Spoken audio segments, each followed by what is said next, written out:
شريك لك তালবিয়ার অর্থটা আমরা একটু জেনে নেই, তাহলে ইনশাআল্লাহ সুবিধা হবে। লাব্বাইক আল্লাহুম্মা লাব্বাইক মানে হলো হাজিরা দিলাম, হে আল্লাহ আমি হাজিরা দিলাম। লাব্বাইকা লা শারীকা লাক আমি হাজিরা দিলাম আপনার দরবারে, হে আল্লাহ আপনার কোনো শরীক নাই, আপনার কোনো পার্টনার নাই, আপনার কোনো সমকক্ষ নাই, আপনার কোনো অংশীদার নাই।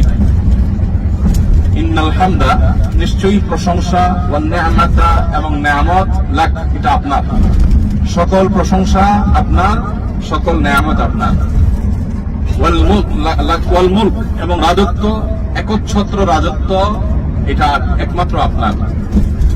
ইন্নাল হামদা ওয়ান নি'মাতা লাকা ওয়াল মুলক নিশ্চয়ই প্রশংসা, হামদ মানে প্রশংসা, নিয়ামত মানে তো নিয়ামত, মুলক মানে রাজত্ব, এই সব কিছুই আপনার। আল্লাহ ইন্নাল হামদা ওয়ান নি'মাতা লাকা ওয়াল মুলক লা শারীকা লাক আপনার কোনো শরীক নাই, আপনার কোনো পার্টনার নাই, আপনার কোনো অংশীদার নেই। লাব্বাইক আল্লাহুম্মা লাব্বাইক হাজিরা দিলাম হে আল্লাহ আপনার দরবারে, আবার হাজিরা দিলাম। ইন্নাল হামদা ওয়ান নি'মাতা লাকা ওয়াল মুলক নিশ্চয়ই প্রশংসা, নিয়ামত এবং রাজত্ব এগুলো সবগুলো একচ্ছত্র আপনার জন্যই। আর বাকি যারা আমরা দুনিয়াতে দেখি রাজা, তারা সব মানে রূপক অর্থে বা বলতে পারেন ফেক সাময়িক সময়, এদের আসল রাজত্ব নয়, আসল রাজত্ব আল্লাহ তাআলার। এই স্বীকৃতি আল্লাহ তাআলার কাছে দেওয়া, এটা হলো পুরো সারেন্ডার করা। ইসলাম যে সারেন্ডার, ইসলামের মিনিং যে সারেন্ডার করা, সেই সারেন্ডার করাটা এই বাক্যের মাধ্যমে আমরা আরো পরিপূর্ণভাবে দিচ্ছি এবং পেশ করছি আল্লাহর কাছে। লাব্বাইক আল্লাহুম্মা লাব্বাইক লাব্বাইক লা শারীকা লাক লাব্বাইক ইন্নাল হামদা ওয়ান নি'মাতা লাকা ওয়াল মুলক লা শারীকা লাক। এই তালবিয়ার মধ্যে একত্ববাদের সাক্ষ্য দেওয়া হয়, একত্ববাদের স্বীকৃতি দেওয়া হয়। একত্ববাদটাই হলো মুসলমানের মূল আপনার ব্যবধান এবং পার্থক্যের জায়গা অন্যদের সাথে।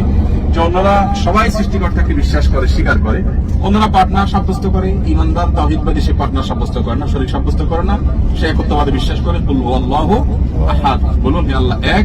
সেই এক এই কথার দেখেন কতবার বলা হচ্ছে লা শারীকা লাক, লা শারীকা লাক, লা শারীকা লাক। লাব্বাইক আল্লাহুম্মা লাব্বাইক লাব্বাইক লা শারীকা লাক লাব্বাইক ইন্নাল হামদা ওয়ান নি'মাতা লাকা ওয়াল মুলক লা শারীকা লাক বারবার করে বলা হচ্ছে।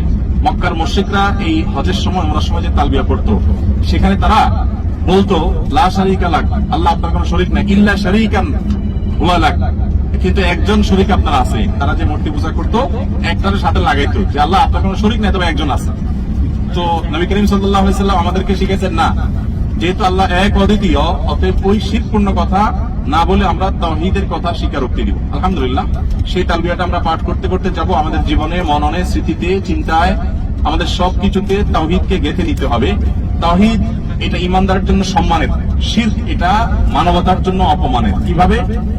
মানুষকে আল্লাহ তাআলা সবচেয়ে সম্মানিত সৃষ্টি করে